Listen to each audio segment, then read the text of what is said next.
Lou, the Vernon Forrest, you and Ronnie Shields told him to put his punches together, and by and large, he's done that pretty well in the last several rounds.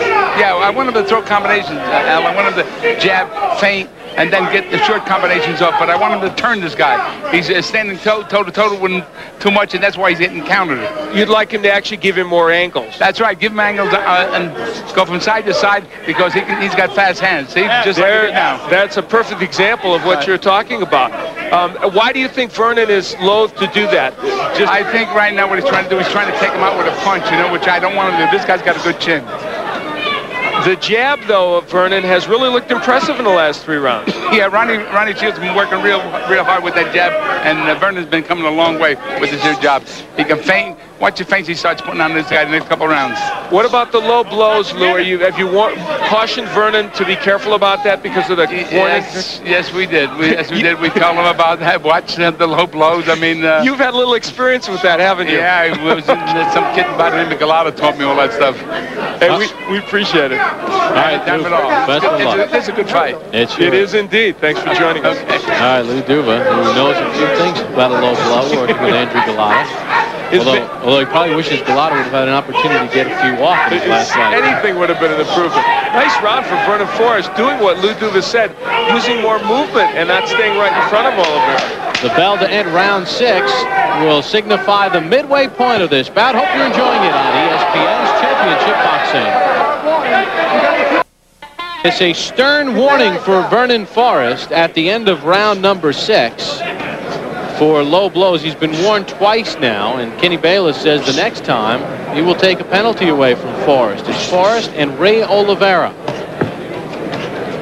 And Vernon Forrest now in the 7th round. He has only 1 KO past the 6th round. So Vernon Forrest looking now more into a decision situation. Nice round for Vernon Forrest, landing 44% of his punches, 20 of 41 jabs in that round. Oliveira only landing 3 jabs. Yeah, you talk about late power. Oliveira, who is not a big power guy to start with 13 knockouts in 36 pro bouts, does have 2 knockouts after the 6th round. He has a 7th round knockout and a 10th round knockout. Forrest has an 8th round knockout against Isaac Cruz. If the judges have it the way I do it, with Vernon Forrest building up a pretty good margin, it's going to be rough for Ray Oliveira to get back into this with that lack of power. When Forrest came out of the 92 Olympics, though he did not win a medal, he performed pretty well. And many people felt, including you, Bob, that he would be a very good pro. And while a little of it's been slow in developing, he has stayed undefeated. Yeah, I was high on Ray Oliveira. Vernon Forrest at the Olympics in 92. Raul Marquez, who does have a title. Of course, Oscar De La Hoya has become the cream of that crop. You got Timmy Austin, Eric Griffin, guys from that 92 team. That 92 team has done very well for themselves in the pro game. Extremely well. And we thought, you and I both felt they had great talent and that maybe should have won more medals, but some problems outside of the ring had more bearing, maybe not as organized as things might have been. You heard a smattering of applause, and a reaction of Anna Holyfield has entered the building, and we're going to have a chance to chat with him on this show. He, of course, in that big pay-per-view match with Michael Moore tomorrow here in Las Vegas. And Evander, a big fan of Vernon Forrest. In fact, when Forrest lost in the Olympics, I was sitting with Evander Holyfield during that fight. He was tremendously disappointed. You know, the interesting thing, I think, is that Vernon Forrest, when he has shown the movement against Oliveira, has been even better. And we see a little bit more of that now. Also, the jab of Forrest becoming a really big weapon.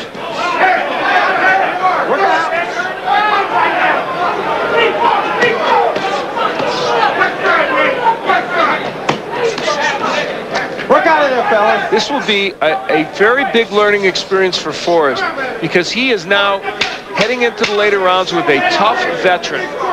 Final seconds of round number 7, scheduled for 12. Vernon Forrest and Ray Oliveira. What a Saturday for you here on ESPN. I can't wait for that Florida State North Carolina game. The Tar Heels desperate to win in their conference against Florida State. I'm going to sit in front of the tube all day tomorrow and watch ESPN. We'll take a look at the numbers through round 7. Vernon Forrest edging ahead. I have him ahead convincingly in this fight, but because Ray Oliveira has been you know, pecking away on the inside there, that he has landed those, but I believe that Forrest has landed the better punches and has been more consistent. It is interesting, though, Oliveira has closed the distance a little bit in terms of numbers of punches thrown. Go ahead, fellas. Forrest working on the inside. Nice little combination. Oliveira's jab has been a non-factor for a lot of this bout, and I think that's a big reason why he's not doing better here.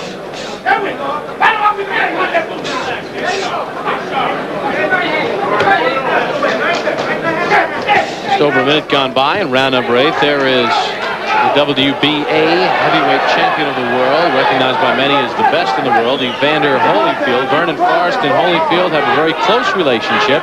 I asked Forrest about Evander's influence. These fights, being around him, just an inspiration, just seeing him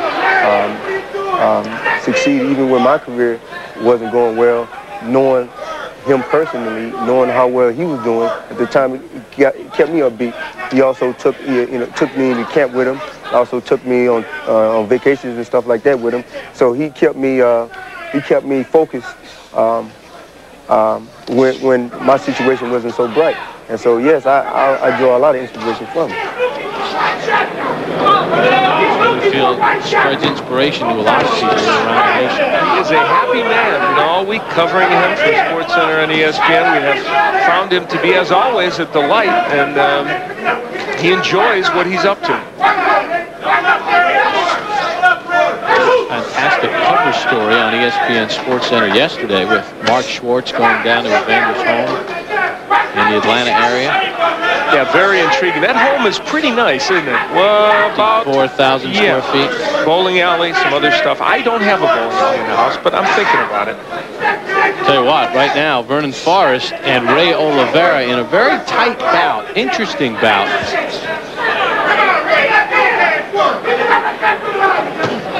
Chopping right and a counter left from Oliveira.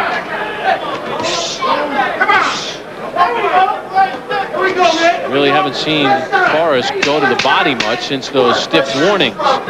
Final seconds of round number 8, scheduled for 12. Vernon Forrest and Ray Oliveira. Evander Holyfield beat George Foreman and Riddick Bowe. He beat Mike Tyson twice. He's on top of the world right now. Here's a right, a left, another. It's over. We have a new champion. Michael Moorer beat Evander Holyfield the first time. Can he do it again? Holyfield, Moorer 2, champion versus champion. One of 4 championship fights. Saturday, November 8th. Sponsored by Budweiser. Live on pay-per-view from the Mirage. Call your cable or satellite company. It can get competitive here at SportsCenter. So Charlie says you're maybe the 50th best heavyweight. In the world? In Georgia. But when there are differences, we keep it in the family. Oh, yeah, and Steve Levy sits over here. He's the one who called you Puke-a-boom. Hey, Jeff, don't forget your stick. And keeping it in the family has made our family stronger. Charlie, come on out and get your whooping. Charlie, come on out. Stand there.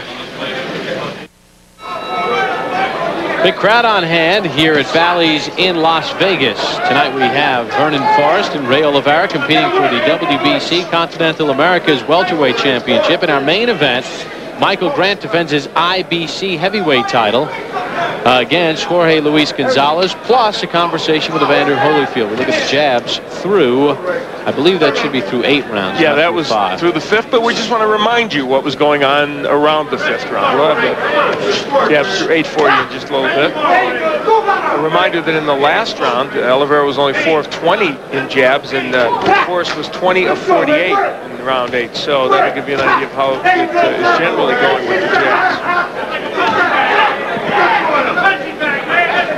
See Forrest putting the punches together. Oliveira blocking most of them, but not able to counter. Forrest has done a conscious job, I guess, of staying away from any body punches.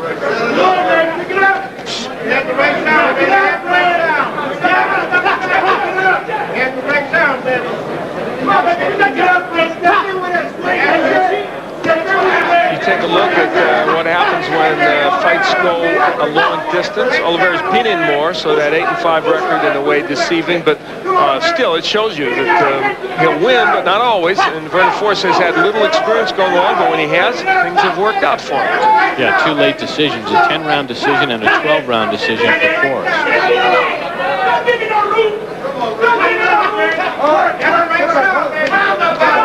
Good welterweights in the ring. Anwar Ashana, very good prospect in the Midwest from Chicago. I'm going to be with him on November 26th at the boxing matches Bobby Hitz is putting on in Chicago. And the night before at a dinner, I'm going to be with Jake LaMotta, one of the great middleweight champions of all time. So looking forward to seeing all the fans in Chicago. Jake, of course, still tremendously popular. Very much so, and a character. He'll do his stand-up nightclub act for you on the drop of a suggestion.